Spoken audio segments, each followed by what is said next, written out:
Hola amigos, bienvenidos a mi canal. En este video vamos a hacer el experimento más básico del mundo, que es quemar resistencias. Vamos a ver cómo nunca debemos de conectar nuestras resistencias, o sea, qué es los parámetros que debemos de tener en cuenta para poder hacer nuestros circuitos bien sin que nos llegue a pasar lo que va a suceder. En este caso va a ser una simulación de lo que podría pasar en placa. Tenemos seteada nuestra fuente a 4.9 volts, aproximadamente 5, o sea, serían 5 volts, y vamos a hacer un cálculo de más o menos qué corriente le vamos a exigir. Tengo una resistencia conectada acá en el negativo, esta que podemos ver, que por cierto ya en la medio 2T, podríamos cambiarla si pasa algo más. Y vamos a hacer, primero que nada, vamos a ver para que no caigamos en fallas. Perdón, voy a pararme un instante para alcanzar la pizarra con la que me gusta mostrarles a ustedes el esquema más básico. Entonces el punto es, amigos, de que qué es lo que sucede cuando en placa nosotros no consideramos la potencia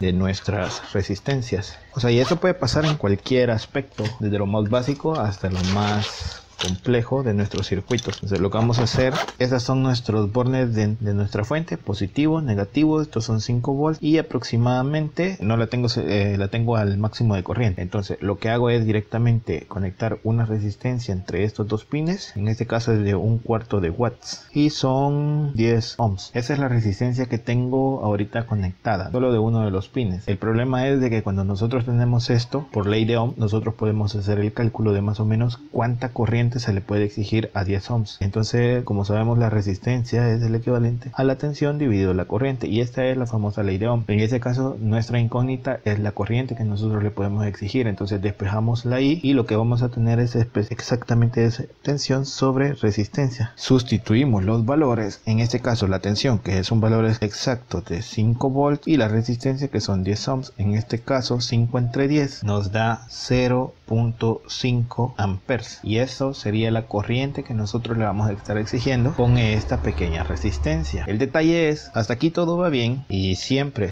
es así, hasta aquí todo va bien, pero al exigir ese tipo de corriente nosotros debemos de tener en consideración otra ecuación, y esto es para proteger nuestros circuitos. No es solamente venir y hacer esto directamente y decir, ya está, ya calculamos la resistencia y se la vamos a poner y la que caiga. No tiene que ser así. Siempre tenemos que hacer un cálculo de potencia. El cálculo de la potencia de nuestra resistencia es el equivalente a la tensión por la corriente. Hay variedad de fórmulas. Está que la potencia, obviamente fórmulas documentadas, equivalente a I cuadrado por R, y nosotros podríamos hacer un cálculo de más o menos la que nosotros vamos a necesitar. En este caso vamos a usar la primera porque tenemos ambos valores. En este caso tenemos la resistencia y la corriente también, y nosotros podríamos hacer el cálculo de más o menos la potencia que necesitamos. Vamos a contrastar entre ambas. La tensión 5 volts por la corriente, en este caso 0,5, y eso nos va a dar una potencia de, con la calculadora fácilmente venimos, 5 por 0.5 nos va a dar 2,5 watts de potencia. Entonces, si nosotros queremos exigirle esta corriente con esta tensión, nuestra resistencia como mínimo tiene que tener 2,5 watts.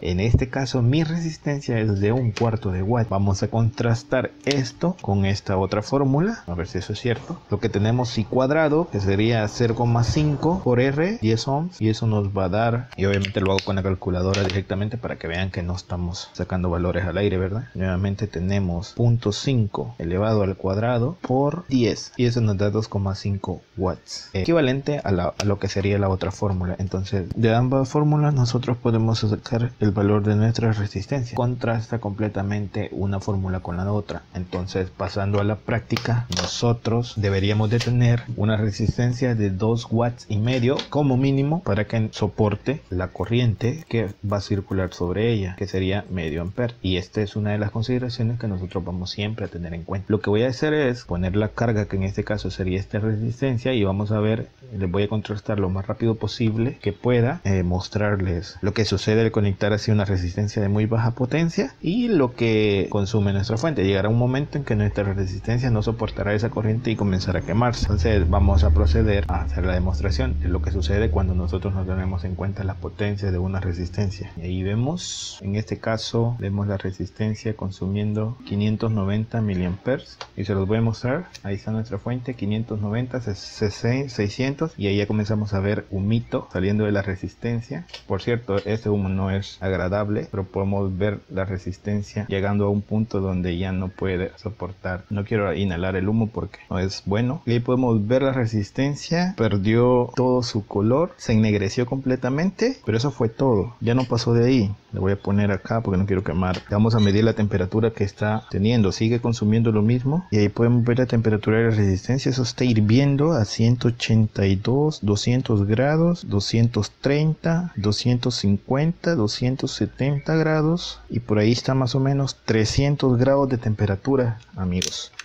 Esto es un grave problema, dado que tenemos un nivel de temperatura completamente alto. Quiero ver si los cables de la fuente no se están calentando todavía. Pero podríamos ver que la resistencia estaba completamente caliente a una temperatura extremadamente alta. Ahí ya bajó bastante, sin embargo 68 grados es bastante temperatura. Ahí podemos ver, sigue bajando la temperatura a la temperatura ambiente.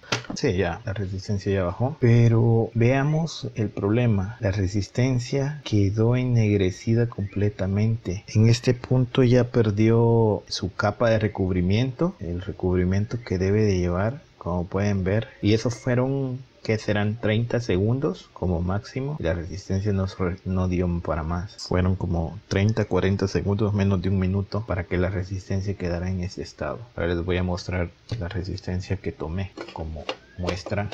El paquete de resistencias que tomé como muestra, obviamente es una de 10 ohms. Serían estas resistencias, estas son de 10 ohms. De acá saqué justo la resistencia y podemos constatar lo que haría no tener en cuenta la potencia de una resistencia en este caso. Por ahí dicen muchos que la potencia generalmente no es tan necesaria, pero aquí podemos ver claramente que si no la tenemos en cuenta, vamos a terminar en uno de estos casos. El problema de esto es en placa. La placa obviamente va a quedar completamente dañada. La placa de un circuito va a quedar completamente dañada por algo como esto. Y yo sé que no es tan escandaloso, por si querían ver algo así, tendría que ser un poquito menos. El valor de la resistencia tendría que estar incluso por debajo del ohm para que pudiéramos ver que está sucediendo. Ya para terminar, más que nada, amigos, siempre tener las consideraciones del caso cuando nosotros vayamos a hacer un circuito que conlleve resistencia, saber los consumos que estos tienen en corriente, las exigencias que tenemos en potencia para nosotros poder hacer un cálculo exacto y no terminar en estos casos así. Ya sabemos que en placa esto se vería reflejado en dañar la placa completamente. El calor se va a transferir directamente a la placa al ser materiales plásticos, compuestos de plástico. Bien, y esto ha sido todo, amigos. Espero que les haya gustado. Sin duda, suscríbanse a mi canal y nos vemos en el próximo video.